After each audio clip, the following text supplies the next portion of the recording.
Hello everyone, thank you for joining me. My name is Louis Anik with the Yes Group. I'm in our test kitchen today in Wisconsin, ready to give you a quick, high-level kind of basic knife class.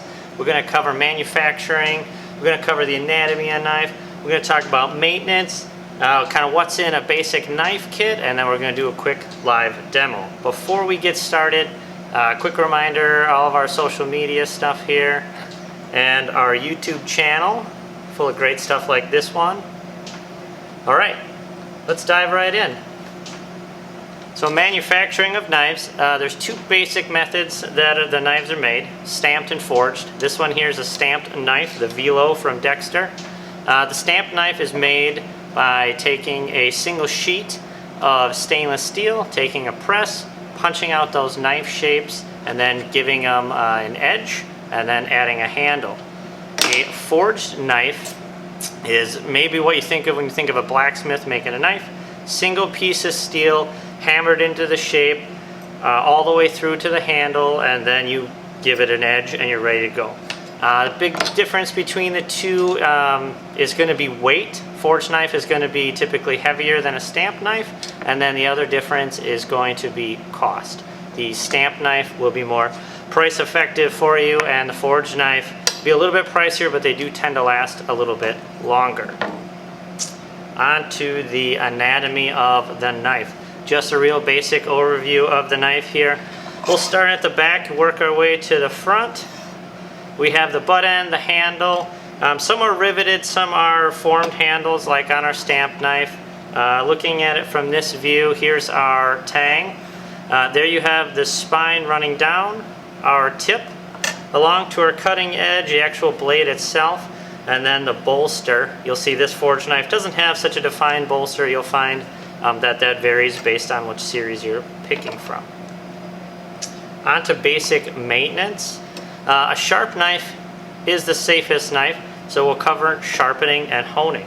Now there is a difference between sharpening and honing. You would see this piece here typically laying around in the kitchen. This is a butcher's steel, meant for honing a knife, not sharpening. There's a difference. We'll get into it here. So the honing of a knife happens when we take a straight edge like this, so my hands are the blade, and over time when we use the knife, it starts to curl that edge a little tiny bit, and then you'll start to feel that the knife seems a little dull. It's actually just that little curve in the blade.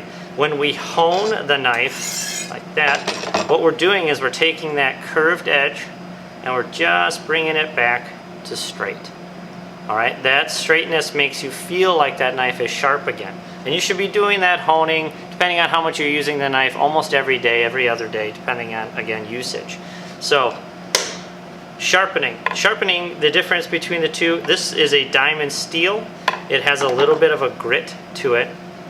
The design here is actually remove a little bit of the material of the knife, and that's what makes sharpening and honing different. In order to sharpen a knife, we have to remove material and create a new edge. If we're not doing that, we're not really sharpening the knife. So you can rub it on this steel all day long, and it really won't sharpen the knife much. All right, now how to do this? We're going to do it with the board, with the tip down here, or can do it back into your grip.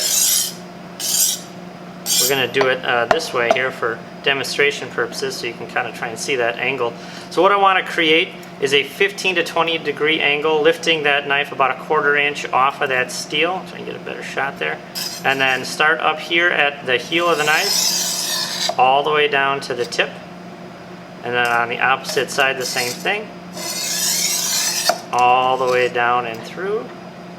Start here, just one more time, and you'll get used to that sound, and then you'll know that you are at the right angle. And that's really the major difference between the two.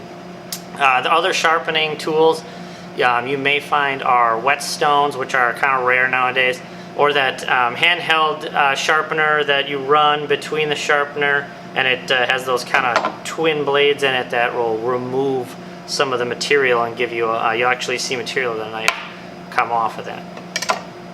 So what's in a basic knife kit? We'll run through that. Obviously my chef knife here is number 1. It's probably going to be the one you use most of the time depending on the task that you're given each day. Chef knife number 1. Number 2, paring knife. The paring knife is a really good tool for real fine, delicate work, trimming vegetables, diving in there to de-seed fruits, deveining shrimp, and then finishing little herbs, or maybe even dicing up or slicing up some garlic. Next in your knife kit, should have a utility knife, like one of these. So you can either get it with the scalloped edge or a straight edge. These little knives are good for fruits and vegetables. You'll see a serrated or a scalloped edge like this commonly used when cutting up tomatoes. Next in our bag is a bread knife, and cutting bread with your chef's knife is a really fast way to dull that blade out. So we really need a bread knife. You'll see the scalloped edge again in here. The scalloped edge is good for kind of piercing skin without a lot of pressure. So again, think tomatoes, bread sandwiches without crushing anything, because we're not pushing, we're just bringing this through. And then the last knife in my bag is a slicing knife like this one here, or a carving knife. You kind of call the same thing. The blade will be thin. It'll have these depressions in it there, so you have a little relief in the cut, so nothing sticks. They're not ideal though for trying to cut through a bone with a thin blade like that. You'll see a little bit of a flex. It's good for going around bones, kind of shaping a cut, but nothing we want to try and cut through an actual bone. Now on to grips. The grip I'm going to show you today is a 2-finger grip. Here we'll pinch that knife there just like that. We're going to wrap these 3 fingers around the back just like that. That gives me stability left and right and enough downward pressure where I'm not really putting a bunch of pressure in the tendons in my hand. If you've seen this before, you'd get the little red marker on your finger if you watch Worst Cooks in America. The reason why this is so frowned upon is, one, when you push a bunch of pressure down on this finger, you're liable to have it twist out of your hand left and right, so you lose kind of that control. And over time, it really stresses the tendons out in the hand here, and you can lead to things like carpal tunnel down the road when you're really doing a lot of knife work. So again, 2 fingers, just like that, and then wrap around the back. Now our offhand here is just as important as the hand holding the knife. We're going to use a claw grip that gets these knuckles back out of the way, and we're going to use those knuckles as a guide as we rock this knife through. And again, it's more of this rocking motion, not this chopping motion.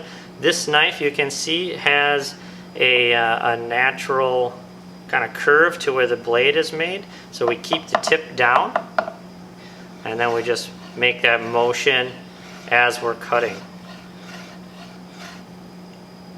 Alright, so let's get into a little practical application here. I'm going to go ahead and start with my kind of pre-peeled onion here, just to kind of speed things along so you don't have to watch me peel the onion. What I do is take the top off that onion and then stand it on that flat side, right down through the root, like that, and then go ahead and peel that off. Now to make a 1/4 inch dice, we're going to make some in cuts, and we're going to make those in cuts depending on the size of our onion. About 3 times on this one. So I'll slide this back so you can get a decent view. And then again, we're just using the knife and letting it make the work for us. Not a ton of pressure, not trying to push through. We're not trying to go all the way through that end root. This is going to hold all that together as we move along. Again, that claw grip. Now I'm going to come through and make this cut 1/4 inch right through here.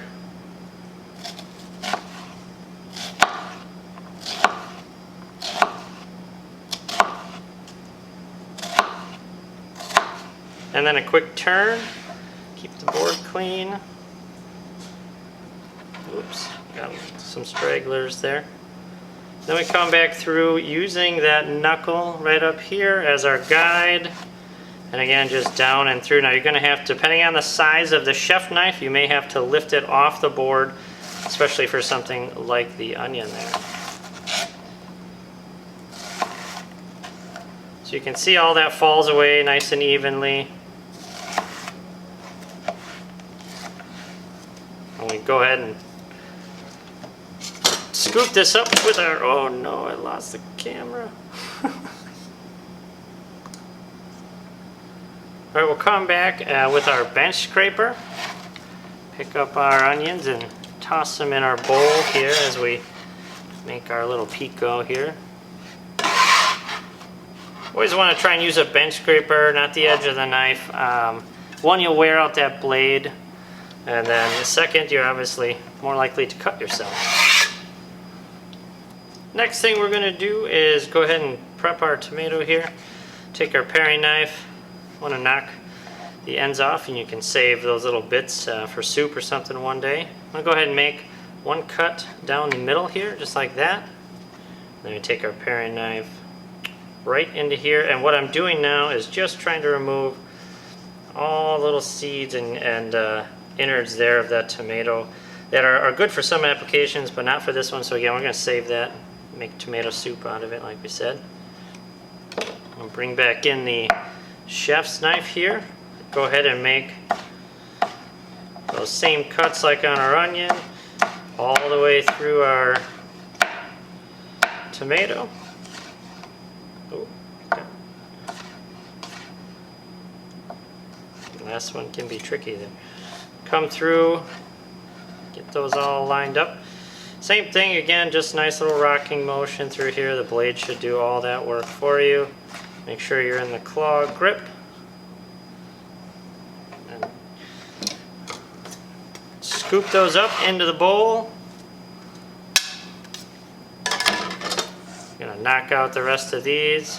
Get them nice and neat there. And finish those.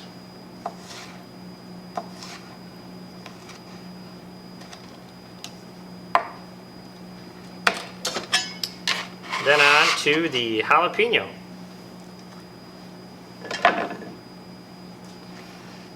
Bring our paring knife back into here, and we're going to clean this jalapeno out. We want to remove the seeds. Unless you want a real hot pico, then you're more than welcome to go ahead and put those in there. Again, right down the middle. Similar fashion to our tomato, I'm going to start right in here and just kind of take out all the innards of that pepper. Clean out those seeds because we don't want those. And for this, I'm going to do the whole thing with the paring knife since it's such a small item, and I want my jalapeno a smaller dice just so you don't end up chewing on a real big piece of it. Yeah, just all the way through. Not so much a chopping motion, but we're letting the blade do the work. A good knife, good sharp knife should be able to do this no problem. If it's having trouble breaking through the skin, it's probably because you have a dull knife. Pick that up. Now our pico will include some cilantro here, so I got this bunch of cilantro. I'm going to bring back out my chef's knife and kind of again get it in that claw grip. Now depending on how fine or rough chopped you want your cilantro, you can make those cuts to your liking.